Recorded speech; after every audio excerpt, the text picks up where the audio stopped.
importância da granulometria e seus impactos nos projetos de arquitetura e engenharia. E aqui quem fala é o professor Kleber, que sou professor e coordenador dos cursos de arquitetura, engenharia, design de interiores e engenharia civil. Então, pessoal, aqui a gente vai falar um pouquinho sobre o objetivo dessa live, tá? Um pouco das definições sobre agregados e a importância depois da granulometria. Os tipos de análise que nós fazemos nos agregados, e um desses tipos de análises, na verdade, é justamente a granulometria. E qual é o impacto dessa granulometria nos projetos? E, por fim, as considerações finais. Bom, então o objetivo aqui é apresentar as definições, como os agregados são obtidos, quais são as propriedades que estão diretamente ligadas aos projetos e como a gente faz a classificação desses materiais, tá? Então, a classificação é de suma importância aí quando a gente fala sobre granulometria e qual é o impacto não somente das propriedades como um todo, mas o da granulometria em si nos projetos que envolvem arquitetura e engenharia. Quando a gente fala sobre projetos, a gente vai estar falando sobre projetos estruturais em concreto armado, concreto protendido e algumas situações de pavimentações, tá?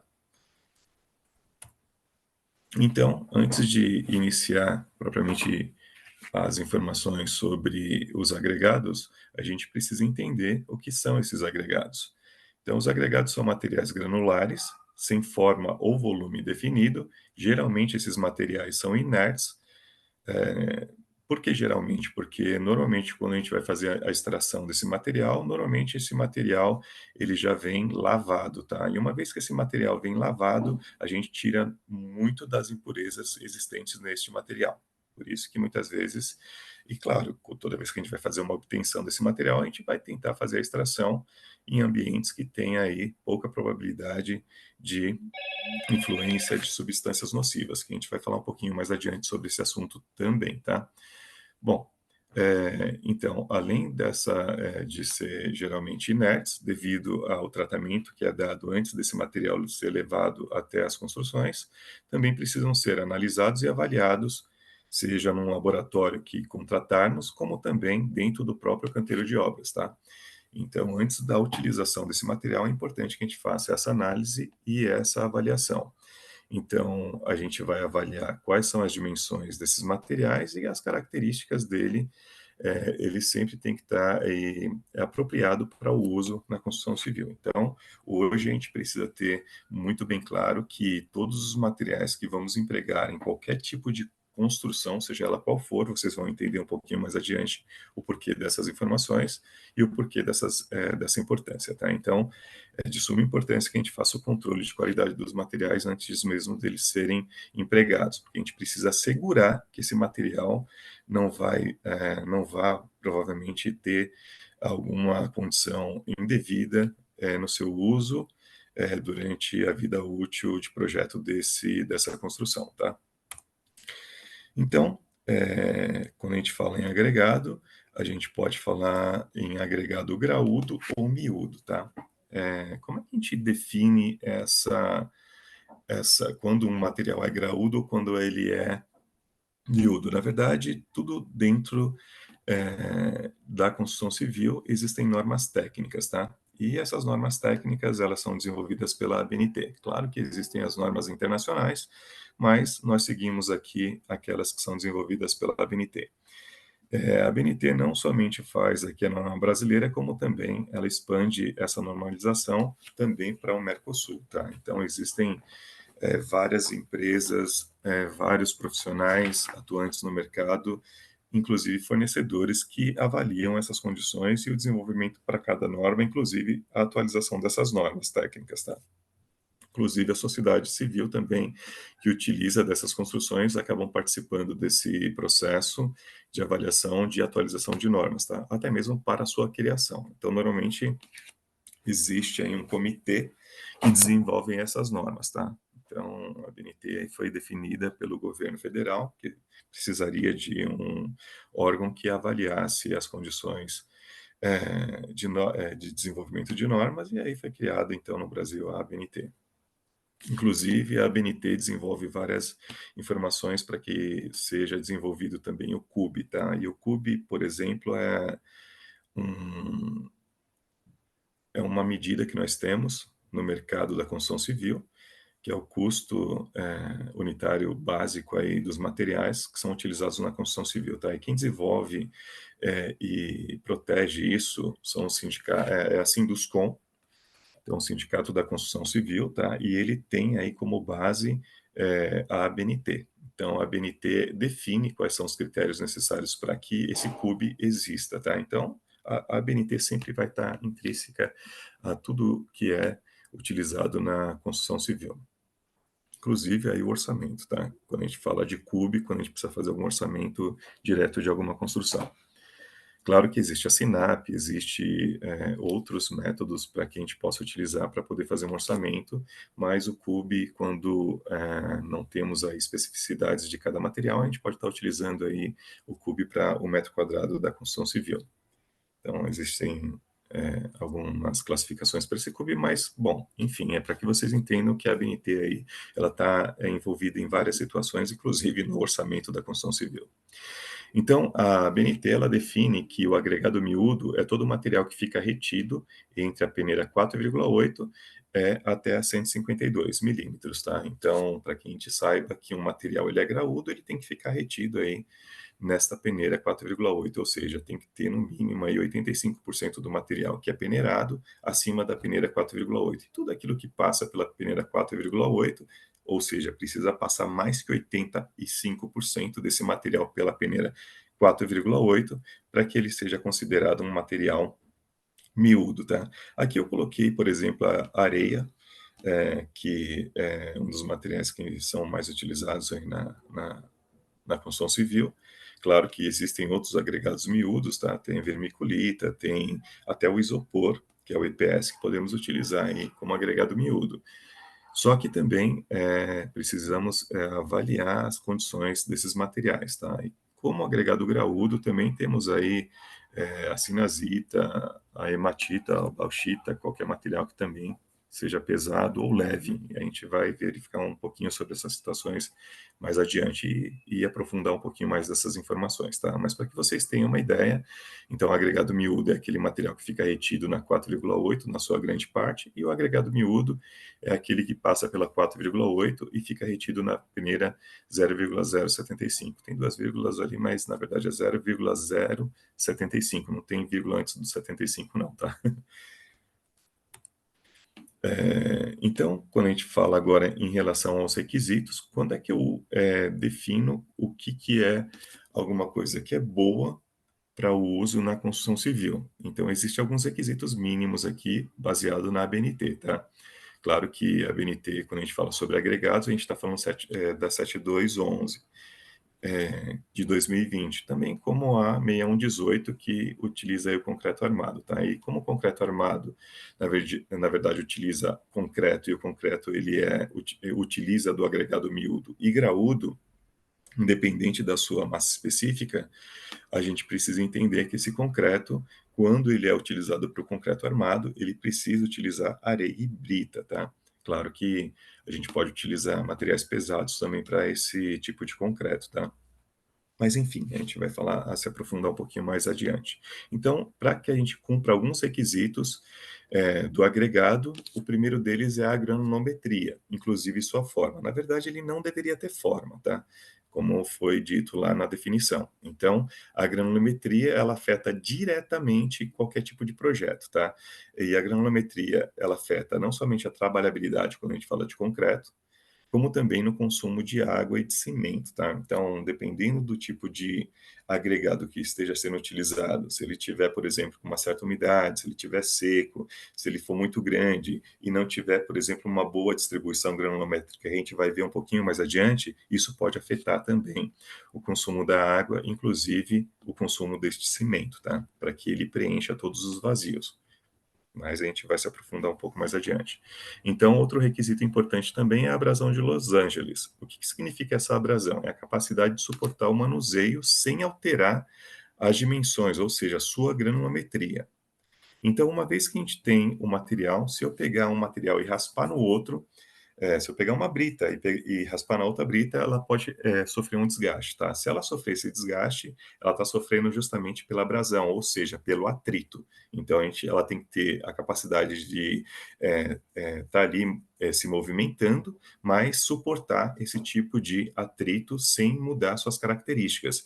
Isso acontece muito quando a gente fala sobre pavimentação ou, seja lá para rodovias, seja para ferrovias, que vocês vão entender um pouquinho mais adiante. Quando a gente fala em ferrovias, a gente vai ter os trilhos normalmente, quando a gente tem uma extensão muito grande de uma cidade para outra, de um estado para outro, normalmente utilizaremos britas aí para que seja feito a parte de leito, subleito, para que suporte ali as cargas do trilho, tá? Então, normalmente, quando o trem está passando por cima daquele trilho, o trilho descarrega a energia nas britas e as britas acabam se movimentando um pouco ali, tá? Por mais que ela esteja bem, não vou falar que compactada, mas bem ajustada entre um grão e outro, ela pode sofrer o atrito devido à vibração do trem passando por cima do trilho, tá? Então, ela tem que suportar essas cargas de movimentações, então esse atrito entre uma brita e outra, e é aí que a gente faz a medição da abrasão de Los Angeles, tá? Então é importante que a gente faça essa avaliação também de Los Angeles. Deixa eu aumentar um pouquinho o volume. Outra coisa importante é a parte de absorção.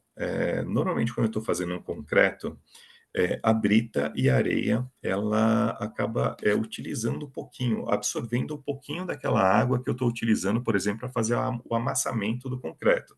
Então, por exemplo, se eu utilizar hoje um concreto com uma certa dosagem, no momento que eu lanço a água nesse concreto, normalmente o cimento ele precisa ali de 30% até 35% da sua massa em relação à água. Então, por exemplo, se eu tenho 1 quilo de cimento, eu tenho que ter ali para poder fazer com que esse cimento seja totalmente hidratado, eu preciso ali de aproximadamente 30 a 35%, muitas vezes dependendo um pouquinho até menos de água, tá? Então 35%, se eu tenho 1 quilo de cimento, eu teria ali entre 280 até 350 ml ou gramas de água para poder hidratar todo aqueles 1 quilo de grão de cimento, tá? Então a gente utilizaria essa proporção para poder fazer com que todos os grãos de cimento fossem hidratados.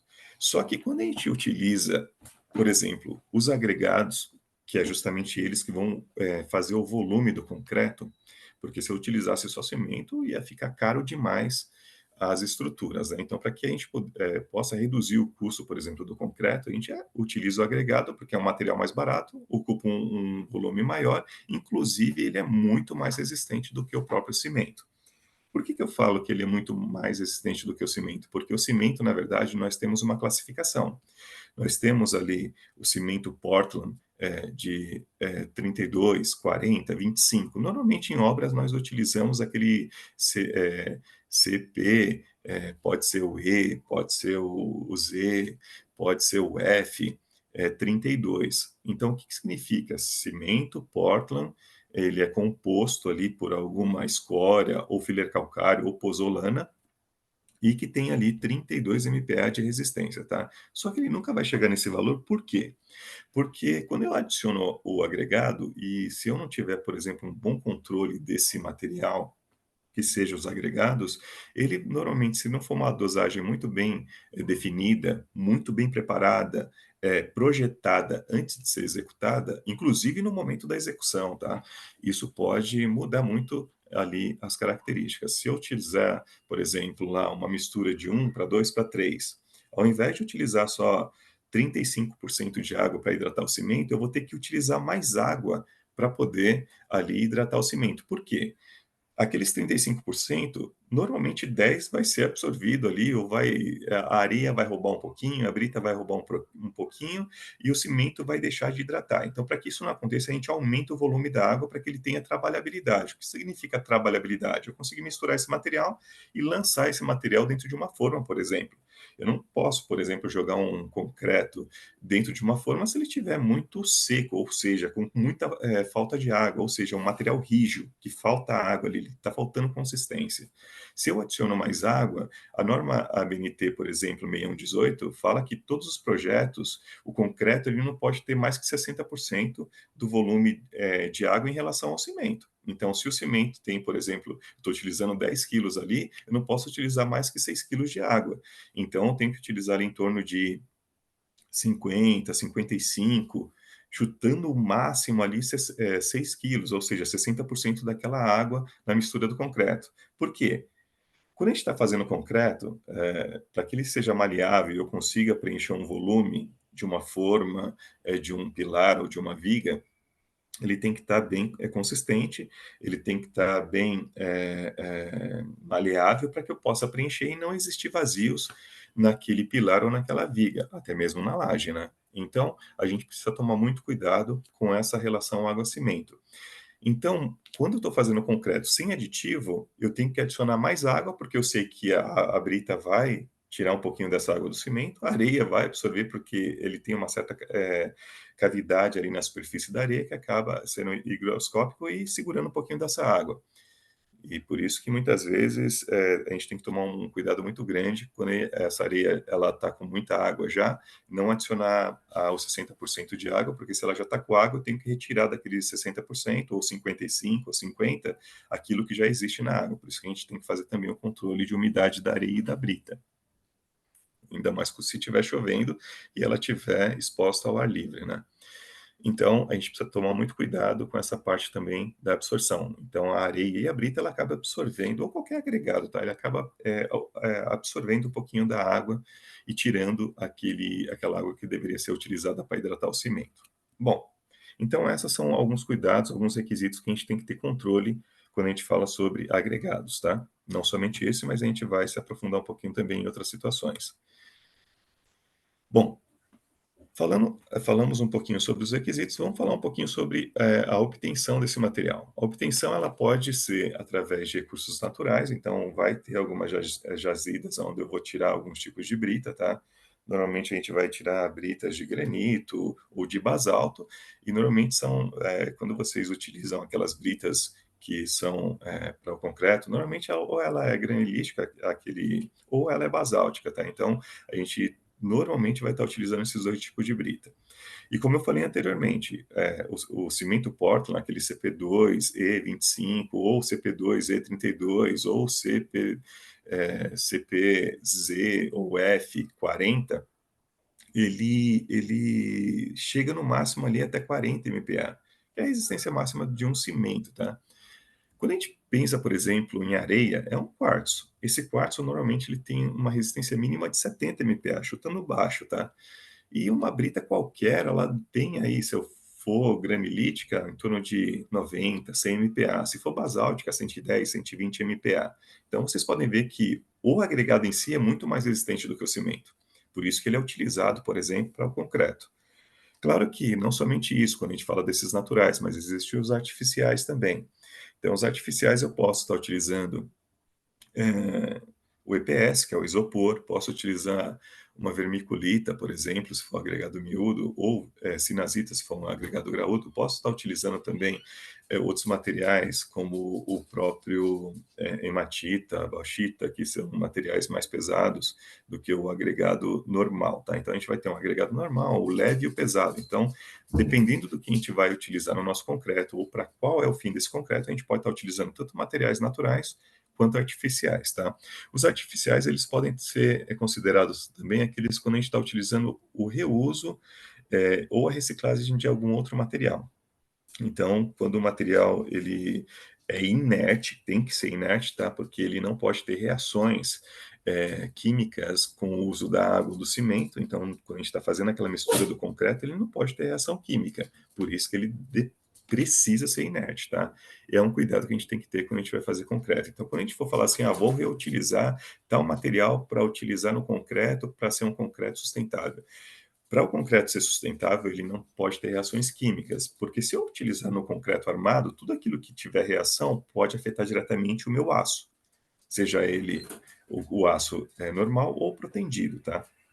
Então a gente tem que tomar muito cuidado com aquilo que a gente vai utilizar como agregado graúdo ou miúdo na mistura do concreto, tá? A gente não pode sair fazendo vários testes já na estrutura. A gente normalmente faz testes sempre antes para ver se esse material vai ter reação ou não. E é algumas coisas que a gente vai avaliar aqui posteriormente. Outra coisa importante aqui, pessoal, quando a gente fala sobre propriedades, o agregado, ele tem que ter uma propriedade de resistência, normalmente aquela que é a compressão, tá? Porque o concreto ele está diretamente ligado à compressão.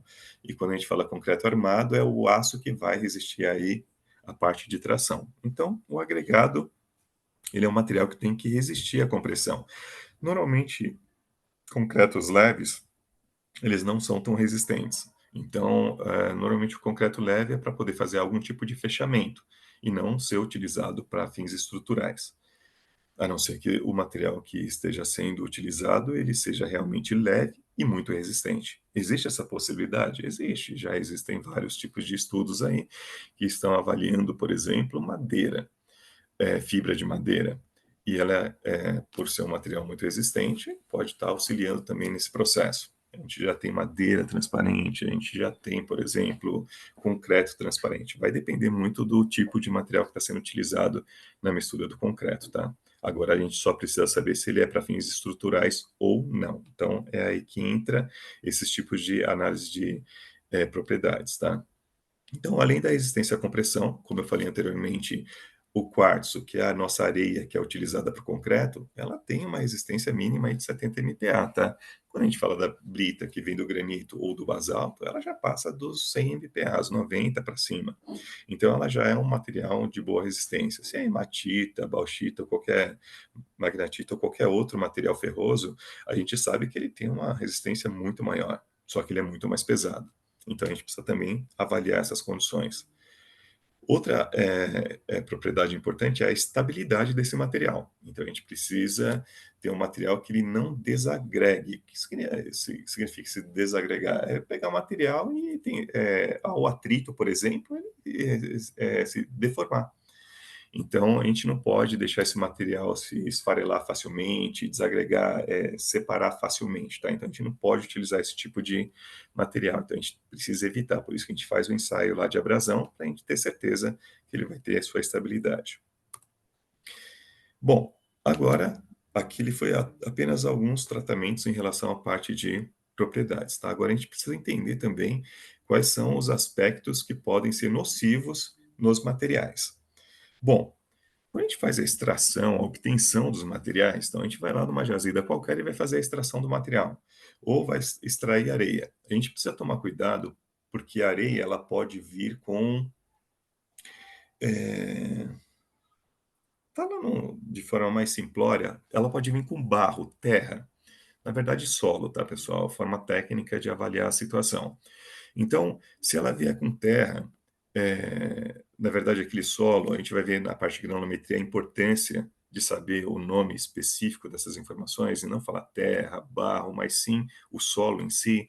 Se nesse solo eu estou extraindo areia, vier torrões de argila, que é aqueles torrões, parece um grão de areia, mas se você apertar, ele desagrega. Ou seja, aquele material não era nem areia e nem brita. Se eu apertar aquele material, ele vai se desfazer porque ele é um aglomerado ali de argila, porque ela foi compactada em algum local e na hora que eu estou fazendo ali a retirada, seja com algum tipo de extrator, seja lá uma pá carregadeira, seja lá uma escavadeira, no momento que estou tirando esse material para ser transportado, vir junto com esse solo, que é a argila compactada, que parece um grão de areia ou de brita, isso pode falsear, por exemplo, dentro de uma... Imagine eu ter vários torrões de argila num pilar. Isso não pode acontecer porque na hora que ele sofrer o carregamento, ele vai sofrer uma compressão. Imagine que aquele grão que eu pensei que é uma areia que seria um grão maior, ele sendo esmagado dentro do pilar. Só que aí, numa região que foi praticamente ali 1, 2 centímetros, esse material sendo adensado ali no pilar, que não pode ter adensamento. Isso não existe, então a gente precisa tomar cuidado com os torrões de argila. Então, no momento que a gente está fazendo, por exemplo, uma análise desses materiais, que é o agregado miúdo, graúdo, não pode ter torrão de argila, tá? Torrão de argila, então, é aquele material que é a aglomeração de argila, material muito fino que ele se aglomera devido à água, quando você aperta ele se desfaz, ele se desagrega. Então isso é considerado um torrão de argila, tá? Materiais carbonosos são manchas escuras no concreto, então isso daí pode ser provocado também por materiais que venham junto com areia ou até mesmo com a brita. Então, muitas vezes, na hora que eu estou fazendo também aquela extração daquela areia ou daquela brita, pode vir com algum material muito fino e que pode depois aparecer essas manchas aqui, como está aparecendo nessa parede ao lado, nessa figura que vocês veem aqui do lado direito. Material pulverulento. Material pulverulento nada mais é do que a própria argila, tá? Então, por exemplo, na hora que eu estou fazendo a extração da areia, se vier muito material muito fino que passou pela peneira 0,075, eu não posso estar utilizando essa areia. Então a gente precisa tomar muito cuidado com esses materiais finos, seja ele silt ou argila, não pode ter uma composição muito grande desse material. E é ali que entra a parte da importância da granulometria da areia ou da brita, tá? Normalmente, o material pulverulento é aquele material que fica grudado na superfície do grão maior, ou seja, se eu tenho um grão ali de 2 milímetros, 3 milímetros, ele está aderido ali àquela argila, aquela silt está grudado na superfície daquele grão maior, a gente acha que aquela areia ela tá ok, mas na verdade, quando o cimento tentar colar naquela superfície da areia ou da brita, esse material que está entre a areia, o grão da areia e o cimento que está tentando grudar na superfície desse material areia ou brita, ele não vai deixar o cimento grudar na areia, não vai deixar o cimento grudar na superfície da brita. E isso pode causar problemas como fissuras ou até mesmo aí, diminuir a resistência do nosso concreto, tá? E as impurezas orgânicas. O que são essas impurezas orgânicas? Normalmente é aquele material que, em contato com a água, ele pode gerar alguma reação química, tá? Então a gente pode ter problemas aí com a parte do cimento, até mesmo do aço. Então a gente tem que tomar cuidado com essas impurezas orgânicas. Tudo isso que eu acabei de apresentar para vocês aqui, existem normas técnicas exatamente voltadas a esses tipos de problemas, tá? Bom, agora vamos falar um pouquinho sobre classificação. Então, a classificação, ela pode ser de materiais, quanto sua origem. Então, a origem ela pode ser natural ou artificial, como eu falei anteriormente. Natural, a gente pode tratar a areia, o pedregulho, a pedra britada, o pó de pedra, o pedrisco, que vem ali exatamente do granito, tá? Como também pode ser aquele seixo rolado que está ali dentro do rio, que é essas pedrinhas que está ali do lado direito nessa figura, tá? Esses são seixos solados. Não é muito bom utilizar esse tipo de material por ele ter um certo formato e ter facilidade de romper, por mais que ele seja resistente, ele ter aí a sua ruptura facilitada, tá? Os materiais artificiais, como eu falei anteriormente, a gente tem a argila expandida, a vermiculita, a escória de alto forno, temos o poliestireno expandido, que é o EPS, até mesmo lá aquele isopor, como eu falei para vocês. Então, são materiais artificiais. Então, a gente pode fazer a classificação quanto à sua origem, tá? Outra classificação que é importante também nos agregados é a massa específica. Como eu falei anteriormente, eu vou ter materiais como o EPS, ou seja, aquele isopor que ele é muito leve, ou argila expandida ou a vermiculita. São materiais leves que eles são leves devido à sua massa específica. Ele é menor que 2 quilogramas por litro ou 2 quilogramas por decímetro cúbico, tá?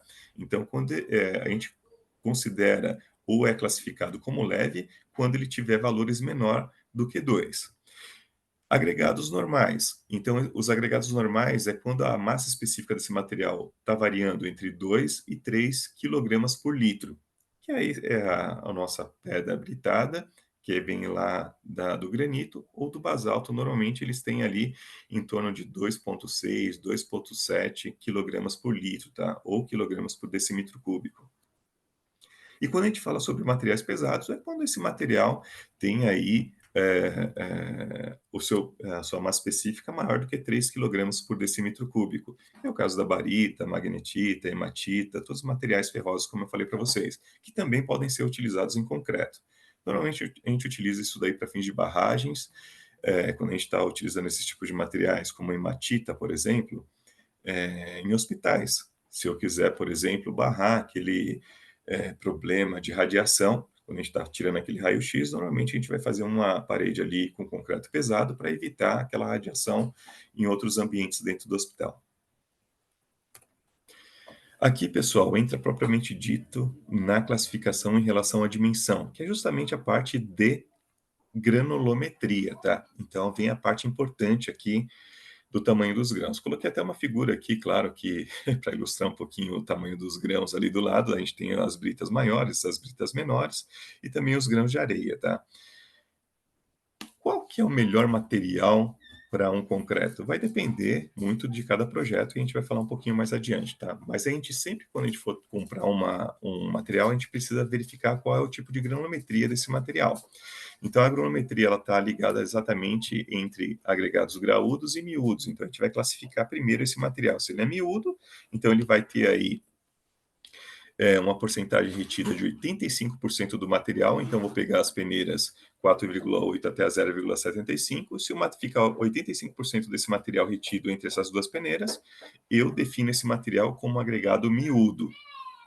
Se esse material ficar retido mais que 85% acima da 4,8, eu já sei que esse material, então, é um material graúdo. Não importa se é uma hematita, se é uma pedra de granito ou de basalto, ou se é um isopor ou uma sinazita. Ficou mais que 85% desse material acima da peneira 4,8, já é classificado aí como agregado graúdo. Mas depois existem outras classificações na granulometria, tá?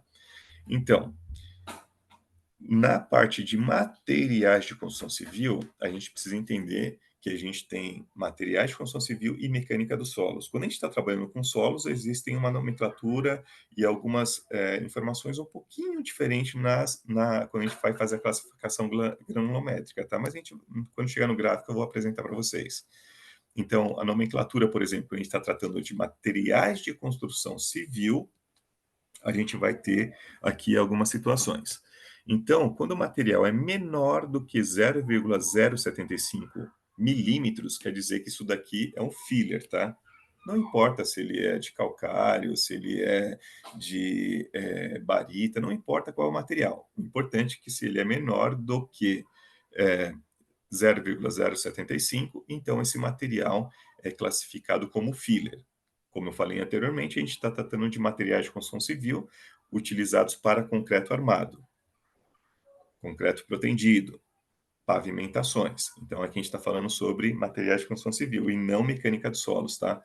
Lá na frente eu vou fazer essa distinção para vocês. Então, quando a gente estiver falando sobre materiais de construção civil, areia, brita, a gente está falando de materiais abaixo de 0,075, filler.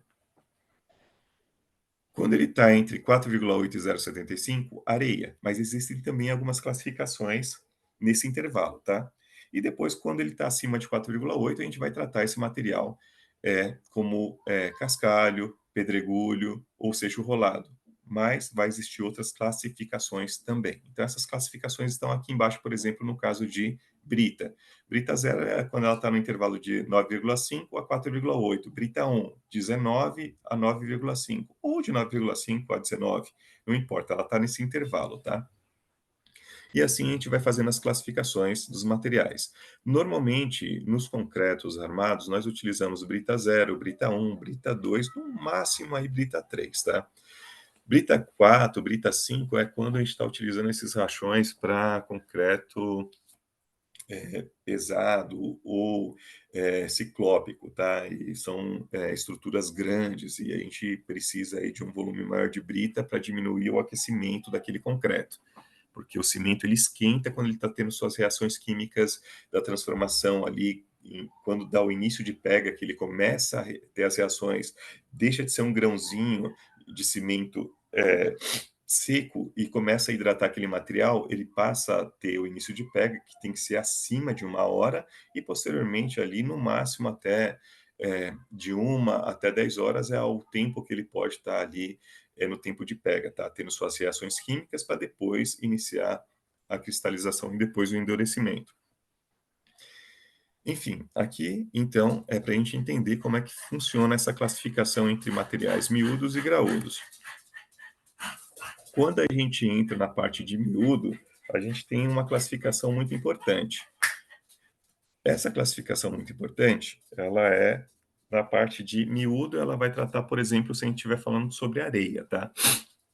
A gente tem, na peneira 9,5, a gente não pode ter material retido. Então, a gente começa a avaliar a partir da peneira 6,3 milímetros.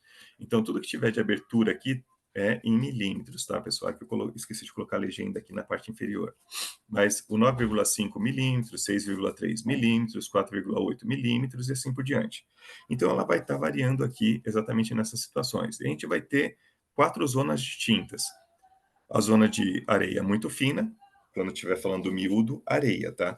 Então, eu tenho a zona muito fina, a zona média e a zona grossa. Então, ela vai estar nesses intervalos aqui. E esses intervalos vocês vão perceber que vai existir naquele gráfico de granulometria. Eu deixei um exemplo mais adiante ali para vocês saberem como é que vai funcionar esse gráfico.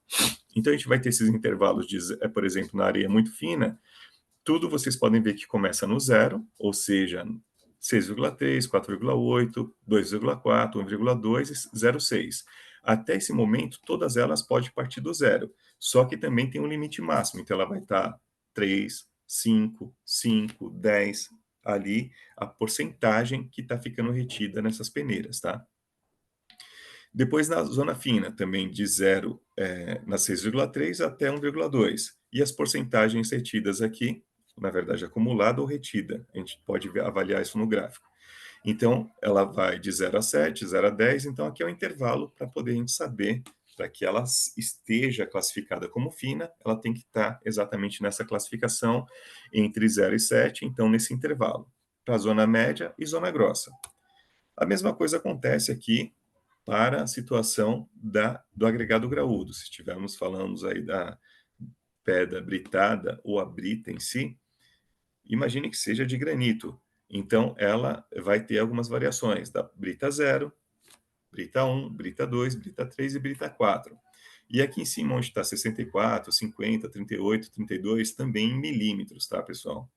Então, aqui são os intervalos, quando a gente olha para baixo dessas peneiras aqui, 64 milímetros, 50, 38, são os intervalos que a gente precisa conhecer para saber se a brita é 1, 2, 3 ou 4, ou até mesmo a 5.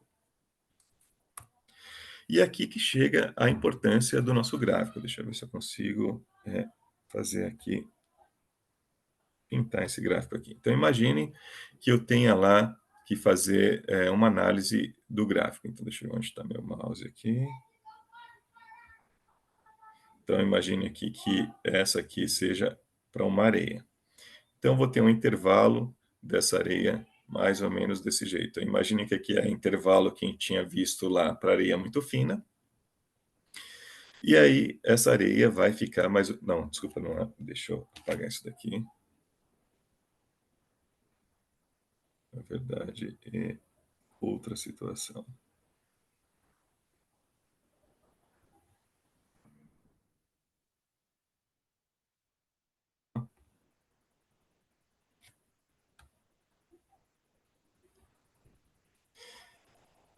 Eita.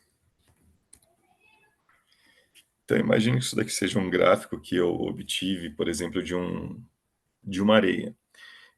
Na verdade, vocês podem ver que eu tenho aqui, por exemplo, um material que passou pela peneira 100 aqui, ó, e pela 200. Essa 200 aqui, ela significa exatamente o material que já passou dessa classificação aqui, ó, fina. O ideal é que esse material estivesse exatamente aqui assim, ó. Deixa eu colocar outra cor para ficar melhor. Deixa eu ver se dá para apagar isso daqui, passar borracha. Para que uma areia fosse realmente fina, então a gente ia ter que utilizar uma situação, ela poderia partir aqui 0, 0, 0, e depois chegar mais ou menos aqui dessa forma, para que ela fosse, por exemplo, considerada fina. Lembra que eu falei para vocês sobre porcentagens? Aqui é a porcentagem que passa, ó. Então, lá ela começava em 0 e ia até 3. Depois, na peneira 10, ou na 2,4, de 0 até 5, na peneira 10. Desculpa, depois na peneira 0,6, da número, por exemplo, de 0 até 20. Então ela estaria exatamente na porcentagem aqui para ser considerada areia fina. Se fosse, por exemplo, uma areia, aqui no caso muito fina, tá? Areia fina, como é que ela estaria? Deixa eu colocar uma outra cor aqui. Uma areia fina, ela estaria nessa zona aqui, ó. Ou seja, ela ia começar aqui num certo intervalo. Ops, deixa eu apagar isso aqui. Ela ia começar nesse intervalo e ia fazer mais ou menos isso daqui, ó. Não era para subir tudo isso não, mas ela ia ficar nesse intervalo de areia fina com algum material aqui retido nessas peneiras. Se fosse uma areia média, por exemplo, deixa eu colocar uma cor diferente aqui, com roxinho. Ela ia ter um pouquinho, por exemplo, da areia fina, um pouquinho da muito fina, um pouquinho da fina, muito da areia média e um pouquinho da areia grossa. E para uma areia grossa, ela estaria, por exemplo, deixa eu colocar um pretinho aqui, muito aqui desse material retido aqui na grossa e um pouquinho aqui da média, um pouquinho da fina e assim por diante. Então aqui, ó, vai definir a grossa aqui, ó, qual que é a quantidade de material que tem aqui, ó. Então vocês podem ver que se eu subir aqui, esse material, ele tem praticamente aqui, ó, 10, 20, 30, 40% ele está dentro da grossa. E um pouquinho dentro aqui, que ficou ali com alguma brita, pedrisco, tá? Mas a maioria do material aqui, ele ficou retido exatamente na peneira grossa. Então é assim que a gente acaba fazendo, deixa eu apagar tudo isso daqui, e fazer só para os casos de grossa e fazer uma análise somente para uma. Fica mais fácil, porque assim está muito bagunçado. Então vamos fazer, por exemplo, uma análise para areia grossa. Então, nessa análise de areia grossa, então eu ia ter muito material retido aqui da 6,3, depois aqui na 4, na 10 e um pouquinho desse material aqui da média, por exemplo. Então a gente vai avaliar de que forma? Deixa eu pegar outra canetinha aqui. Quanto ficou desse material retido, ó, da 4 até, por exemplo, aqui, ó, que é o limite ali da grossa. Praticamente 10, 20, 30, 40, 50, 60% do material ficou retido aqui, ó, exatamente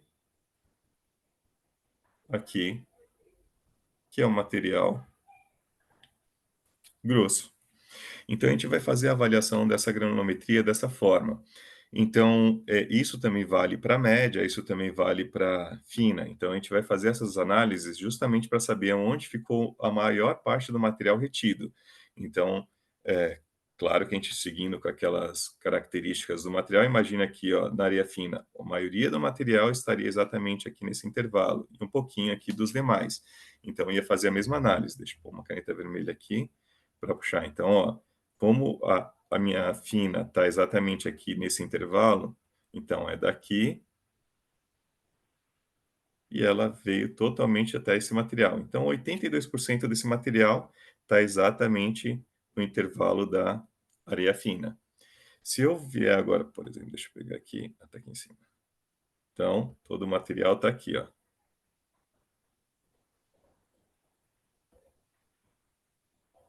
Essa linha azul ficou exatamente nessa caixinha, ou seja, 82% está dentro da areia fina. Claro que a gente tem que ter uma certa quantidade de material de cada um, tá? Era importante que, para que ela fosse um material é, bem,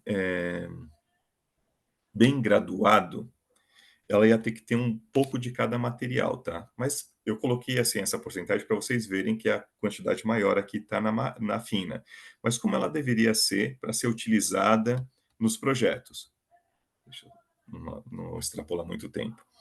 Então, para que ela fosse bem graduada, ela ia ter que ter um pouquinho, opa, ela ia ter que ter um pouquinho dessa, um pouquinho material desse, um pouquinho desse, um pouquinho desse, um pouquinho desse, passar bastante aqui pela fina e ter um pouquinho da muito fina. Por que que a gente tem que ter um pouquinho da maior e um pouquinho da menor? Porque os grãos, pessoal, a gente precisa entender que os grãos são assim, ó. Então deixa eu colocar mais para baixo. Então imagine um grão maior, um grão menor, o outro grão maior, outro grão menor, outro grãozinho um pouquinho menor, outro grãozinho um pouquinho menor e outro grãozinho um pouco maior. Vocês estão percebendo que um grãozinho menor, ele diminui os espaços vazios do maior? Então imagine que para que eu tenha um material mais perfeito, com menos vazios possível dentro de um concreto, seja ele qual for, ou argamassa, quanto melhor, ou seja, quanto mais bem graduado for esse material, menos vazios eu vou ter no meu concreto e mais resistência eu vou ter no meu concreto, porque o concreto, a resistência dele está vinculada à dosagem de cimento em relação aos agregados e também à diminuição desses vazios. Então, quanto mais bem graduado esse material for, menos vazios eu vou ter no meu concreto. Então imagine aqui, vou colocar outra corzinha. Imagine que o meu cimento seja esse verdinho aqui, ó. Para que ele possa grudar esses materiais, quanto menos vazios tiver aqui, ó, mais fácil ele vai envolver esses grãos. Então imagine que o meu cimento é esse verde e ele está envolvendo esses grãozinhos aqui menores e maiores. Quanto menos espaço eu tiver entre esses grãos, melhor vai ser o desempenho do meu concreto, ou seja, do meu cimento envolvendo, aglomerando todos esses agregados, seja junto da brita, seja junto da areia.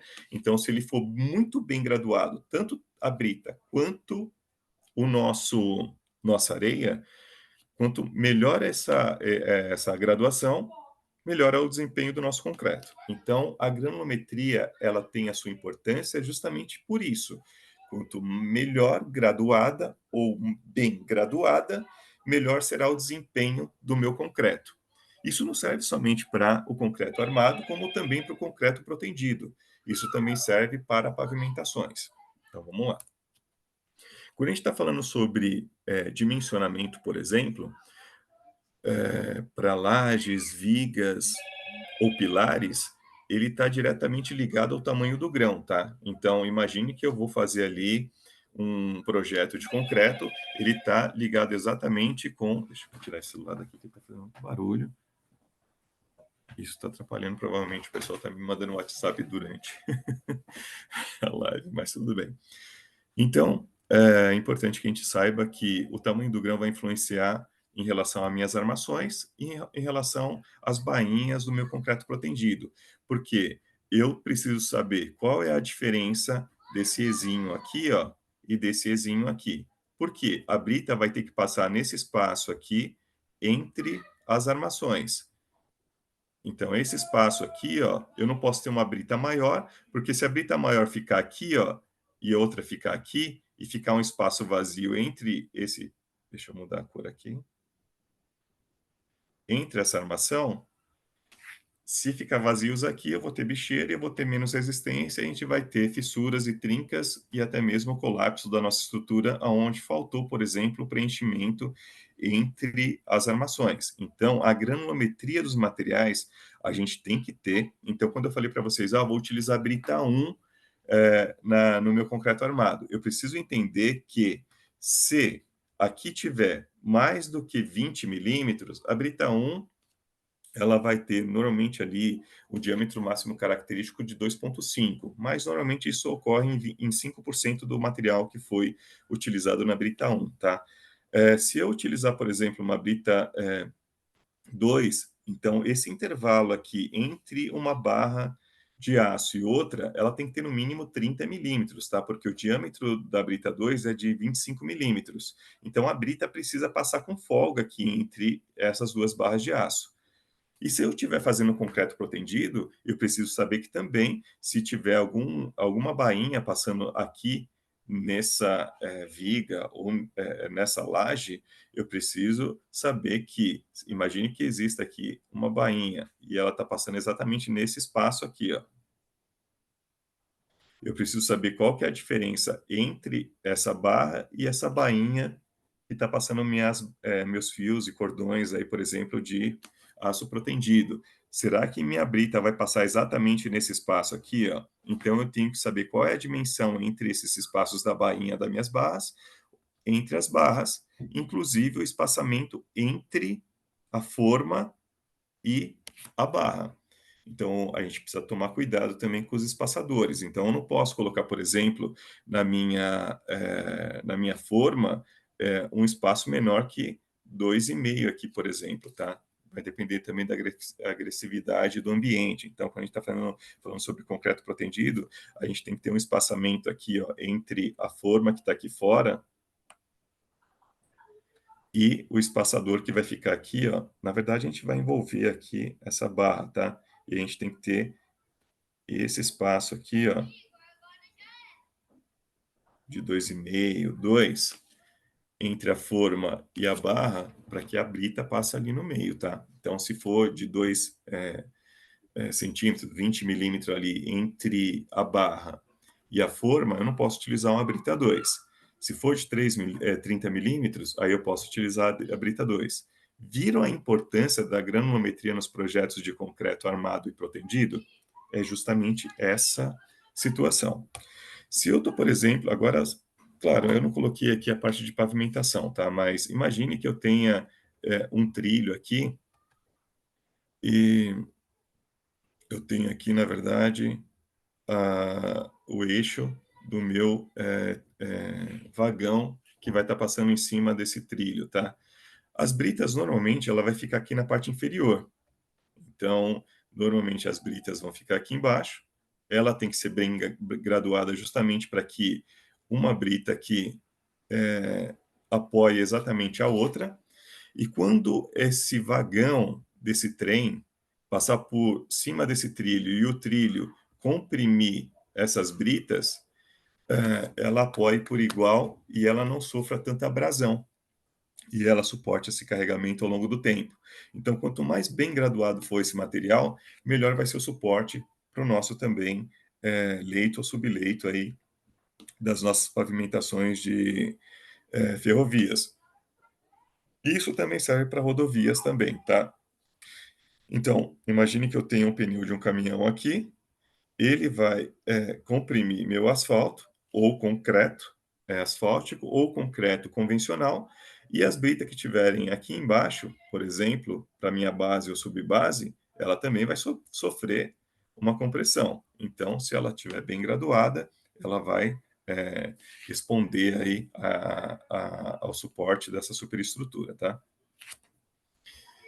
Bom, pessoal, essas aqui são as considerações em relação à importância da granulometria quando a gente pensa, por exemplo, seja no concreto armado, seja no concreto protendido, seja em pavimentações, ou até mesmo quando a gente está falando sobre estruturas de contenções, tá? De barragens, utilizando concretos ciclópicos ou até mesmo concreto pesado para alguns tipos de fins, tá? Então é importante que a gente conheça a granulometria do material, porque quanto melhor a granulometria desse material.